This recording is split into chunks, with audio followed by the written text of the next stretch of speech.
Hola amigos, hoy nos vamos a referir al bendito tema del colesterol. ¿Por qué? Ya hemos hablado del colesterol en algunos noticieros, en algunos otros videos. Se refiere al colesterol, nuestro libro Grasa Saludable y sobre todo nuestro último libro, La enfermedad no existe. Pero es interesante una declaración del Departamento de Agricultura de Estados Unidos, que es el responsable de elaborar las guías alimentarias para los estadounidenses. ¿Qué dice esta declaración oficial del Departamento de Agricultura? El colesterol no es un nutriente de preocupación en la aparición de patologías del corazón, haciendo un giro radical en la información nutricional conocida hasta ahora. Incluso el artículo afirma que el principal factor a considerar en materia de prevención cardiovascular es el consumo de azúcares.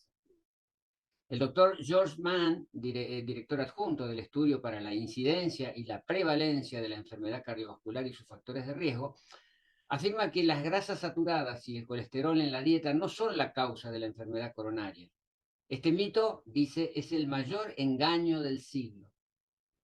La publicación hace referencia a que anteriormente las guías alimentarias recomendaban que el consumo de colesterol se limitara a no más de 300 miligramos diarios.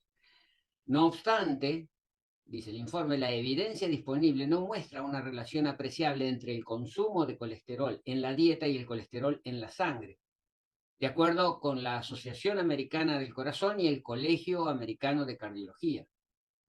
Las indicaciones actuales señalan que el metabolismo del organismo funciona con 950 miligramos de colesterol diariamente, el cual es producido por el hígado. El 15% del total es obtenido mediante la alimentación. El documento también hace referencia a que si hay una ingesta menor de grasas a las necesarias, el hígado deberá trabajar más para mantener los niveles adecuados. Sin embargo, si son elevados estos aportes, este puede funcionar perfectamente, lo que eliminaría los términos de colesterol malo y colesterol bueno. A su vez, The Washington Post señala que el Comité Asesor de Guías Alimentarias, al no advertir a la población contra el consumo de alimentos altos en colesterol, se centrará en el azúcar como la principal sustancia de preocupación a nivel poblacional. Aquí debemos aclarar que en realidad no es solo el azúcar de endulzar, sino los almidones, que son el principal factor de su alta ingesta. Por otra parte, esfuerzos por eliminar o reducir los azúcares en la lucha contra las enfermedades cardiovasculares pueden llevar a un aumento en el consumo de edulcorantes no calóricos en la población. Los efectos que pueden ocasionar los edulcorantes que no tienen calorías, dietéticos, a largo plazo en el organismo incluyen el aumento de peso, el síndrome metabólico y la aparición de la diabetes 2. Algunos autores han descrito que los edulcorantes, principalmente la sucralosa, pueden actuar directamente a nivel del páncreas, generando un incremento en la insulina. Ahora, todo esto coincide con lo que venimos sosteniendo y que ya el libro Grasa Saludable, estamos hablando de los años 2000, planteaban toda esta historia, pero siempre es bueno volver a la pregunta inicial. ¿Cuándo es que comenzamos a pelearnos con el colesterol? ¿Por qué nos peleamos con el colesterol? ¿Cuándo comenzamos a pensar en términos de que hay un colesterol bueno y un colesterol malo? El colesterol es un compuesto esencial a la vida. Está en bacterias, está en vegetales, o sea, siempre se asoció que el colesterol estaba. Lo que pasa es que en los vegetales está en una forma ligada, y por supuesto que en los animales también hay colesterol. Y si nosotros no ingerimos colesterol, el hígado y el intestino delgado lo van a producir. Y también todas las células pueden producirlo. El colesterol forma las estructuras. El 50% de las glándulas suprarrenales son colesterol. El 15% del cerebro es colesterol. El 10% del corazón y de los pulmones son colesterol. Es más, la leche de nuestra madre, la leche materna, tiene el doble de colesterol que la leche vacuna. ¿Esto es acaso un error de la biología? ¿Acaso la leche materna es mala porque tiene mucho colesterol? Veamos qué tareas desempeña el colesterol en la función corporal. Estabiliza y protege las membranas celulares. Resguarda la estructura del sistema nervioso. Es precursor de los ácidos biliares, necesarios para el metabolismo de las grasas alimentarias y para regular el exceso de colesterol orgánico. O sea, es como se autorregula el sistema biológico.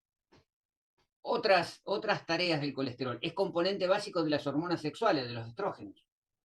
Provee la sustancia inicial para las hormonas del estrés, que sintetizan las suprarrenales, que por eso tienen alta presencia de colesterol. Protege la piel y evita la deshidratación. Interviene en la formación de la vitamina D, que se sintetiza a través de la exposición al sol por parte de nuestra piel. Apoya el sistema inmunológico, protege a los diabéticos de los daños renales, confiere elasticidad a los glóbulos rojos. Es esencial en el desarrollo cerebral del recién nacido. Impide malformaciones en el embrión. Entonces, ¿por qué pelearnos con el colesterol? Probablemente no haya ningún mineral o vitamina al cual correspondan tareas más trascendentes y variadas que el colesterol. Dada su importancia, el organismo no confía en nuestro aporte nutricional y lo produce internamente, como dijimos, a través del hígado y del intestino delgado. De allí pasa a la sangre, donde se combina con proteínas de transporte y se distribuye en el cuerpo. Apenas un 5% del colesterol corporal circula por la sangre. El resto realiza sus tareas vitales en las células, que incluso también pueden producirlo por sí mismas para suplir las necesidades de las membranas, que son flexibles gracias al colesterol. Todo este dislate comenzó con un estudio en Finlandia, cuyas conclusiones fueron manipuladas, el famoso estudio de Karelia del Norte, que mostraba que bajando el colesterol se bajaban las muertes por infarto. Pero no nos contaron la otra media verdad, que aumentaban las muertes totales. O sea, en esa población sujeta al estudio aumentaban las muertes por cáncer, discapacidad mental, problemas hepáticos, anemia, sida. Un estudio alemán sobre personas sanas aportó claridad sobre este tema. El profesor Hans Holzmer afirmó ante la Oficina Federal de Salud de Alemania el límite de 200 miligramos de colesterol sérico postulado para las personas adultas no está científicamente fundado. Es normal que una mujer de 55 años presente un valor de 260 miligramos. Creo que las personas sanas no deberían prestar atención a valores inferiores a 300 miligramos. Esto lo dijeron en Alemania, ante la Oficina Federal de Salud. Exámenes realizados en distintas empresas alemanas sobre empleados sanos mostraron un nivel promedio de 250 miligramos con fuertes desviaciones y con claros incrementos en función del aumento de la edad. A partir de los 30 años se aprecian valores entre 200 y 300 que aumentan con la edad y la consecuente acción defensiva que requiere un cuerpo que va teniendo más toxicidad. También un estudio del Ministerio Alemán de Investigación y Tecnología fue concluyente. Estamos hablando de institutos oficiales de Alemania. No hay relación entre colesterol alimentario y colesterol sanguíneo, fue la conclusión.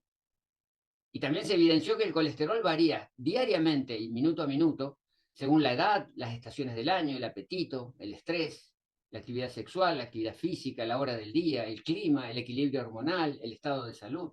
O sea, es una variable de ajuste. Pero sin embargo, fíjense que siempre fueron comité de expertos los que fueron bajando las recomendaciones sobre valores saludables de colesterol, pasando de 250 a los actuales 190 miligramos, sin hablar del efecto de las prescripciones de estatinas, el fármaco cuyos efectos secundarios indicados en el prospecto señalan riesgo de migrañas, mareos, trastornos alimentarios, impotencia sexual, cálculos biliares, insuficiencia renal, depresión, agresión por baja de la serotonina, tendencia al suicidio, estrés. Todo esto está escrito en los prospectos. Ahora, la otra locura, ¿hay colesterol bueno o colesterol malo? Aclaremos estas ideas respecto a una simplificación sobre formas positivas o negativas del colesterol. Ante todo es importante saber que el hígado fabrica estructuras proteicas, las lipoproteínas, para recibir y transportar moléculas de triglicéridos y colesterol hacia y desde las células. Cuando la grasa alimentaria se metaboliza en los intestinos, esta es transportada hacia el hígado y a través de lipoproteínas de alta densidad, el famoso HDL, al que se le dice colesterol bueno. De este modo es redistribuida por este órgano según las necesidades del cuerpo. Esta distribución hacia las células se hace a través de lipoproteínas de baja densidad, las LDL, que son las llamadas colesterol malo, para los cuales todas las membranas celulares tienen apropiados receptores. Cuando las células ven satisfechas sus necesidades de lípidos, cierran dichos receptores y los lípidos continúan circulando en la sangre hasta que las células adiposas los capturan para almacenarlos como reserva o bien vuelven al hígado a través de lipoproteínas que son lipoproteínas de alta densidad, o sea, el HDL, que se le dice bueno. El colesterol llamado malo, de baja densidad, es benéfico porque interviene en la formación de hormonas, en la síntesis de la vitamina D, y está promovido por la simple exposición al sol a través de los ultravioletas B. Como se puede entender de sentido común, no tiene una verdadera validez hablar de bueno o malo, ya que estamos hablando de imprescindibles medios de transporte del material graso. El problema lo genera, en realidad, nuestra alimentación. Al ingerir mala calidad de grasas, especialmente industrializadas, o exceso de carbohidratos, sobre todo los refinados y los almidones, que pasan rápidamente a la sangre, esos valores de azúcares, elevamos el nivel de triglicéridos y el colesterol circulante en la sangre. Y esto colapsa el sistema de transporte hacia el hígado, las HDL, y al quedar este abundante material circulante en forma de LDL, se genera la posibilidad de lesiones en las paredes arteriales, la famosa arteriosclerosis. Ahora, nadie habla de los verdaderos problemas escondidos detrás del colesterol. En primer lugar, las grasas malas. No porque sean malas en sí. Nosotros somos enemigos de decir bueno y malo, parásitos buenos, parásitos malos, bacterias buenas, bacterias malas. Nadie es bueno ni es malo. Todo tiene una razón biológica de existir. Lo que sí acá hay que hablar del procesamiento industrial que oxida el colesterol, generando el peligroso oxicolesterol. En este sentido, vale nombrar a los lácteos, la leche en polvo, que se oxida justamente en el proceso del deshidratado, huevo en polvo, grasa láctea, aceites refinados, y sin olvidar el problema del exceso de carbohidratos refinados, como el jarabe de maíz de alta fructosa, que es el masivo endulzante de la industria alimentaria y que es el principal responsable de la generación del hígado graso. Cuando hay colesterol excedente en el sistema corporal, el exceso, el momentáneo exceso se descarga al intestino por medio del flujo biliar. Y en el intestino hay bacterias encargadas de desdoblarlo a fin de que sea eliminado por evacuación intestinal.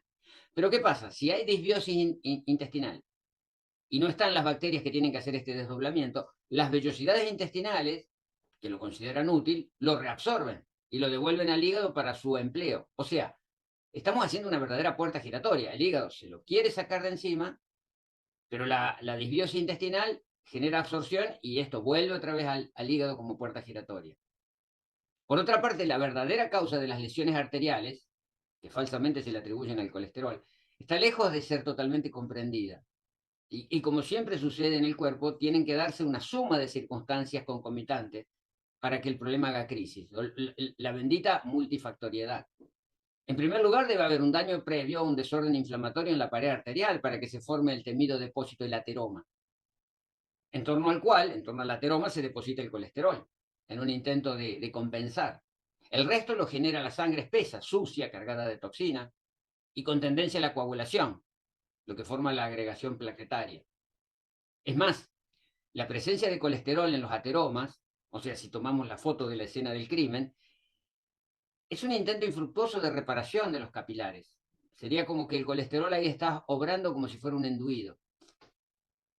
Ahora, fíjense toda esta locura y hace años Udo Polmer en su libro Buen Provecho, un libro que lamentablemente no se masificó en su distribución, dijo un párrafo que sintetiza todo esto.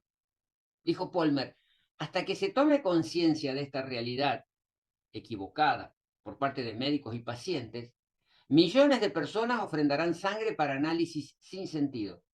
Los laboratorios reportarán grandes beneficios con los costosos análisis de alta y baja densidad.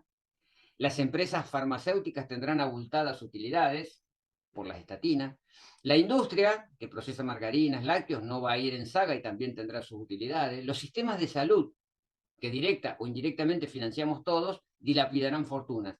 Y el indefenso ciudadano, y esto es importante marcarlo y señalarlo y destacarlo, y el indefenso ciudadano estará condicionado al miedo y a menos alegrías de vivir.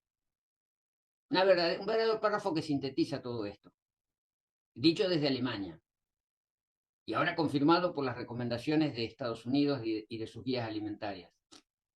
O sea, ¿cuántos de estos mitos tenemos que seguir desmontando porque nos hemos condicionado a pensar en términos de colesterol, a hacer estudios del colesterol, a ver cuánto dan los triglicéridos, a ver cuánto está el alta densidad, a ver cuánto está la baja densidad? Y siempre, como dijo un prócer nacional, se nos escapa la tortuga, porque estamos en detalles que no nos tendrían que mover la aguja, pero que sin embargo nos preocupan y nos olvidamos de lo básico, que es mantener la limpieza y el orden, y en función a este estado de conciencia, como digo siempre, tomar mejores decisiones.